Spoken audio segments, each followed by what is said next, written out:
Pakistan super league PSL میں قومی cricketer اور پشاور زلمی کے کپتان بابر اعظم نے نئی تاریخ رقم کر دی۔ لاہور کے قذافی اسٹیڈیم میں PSL کا دوسرا میچ پشاور زلمی اور کوئٹہ گلیڈیٹر کے درمیان کھیلا گیا۔ بابر اعظم نے دھواں دھار بیٹنگ کرتے ہوئے 42 گیندوں پر 68 رنز بنائے۔ اس اننگ میں انہوں نے 4 چھکے اور 4 چوکے لگائے۔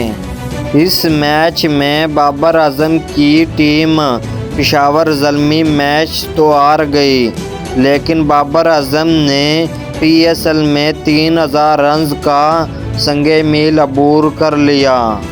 بابر اعظم نے یہ تاریخ سنگ میل 80 سے زیادہ اننگ میں انجام دیا۔ انہوں نے PSL میچوں میں 44.83 کی شاندار اوسط سے مجموعی طور پر 3004 رنز بنا چکے ہیں۔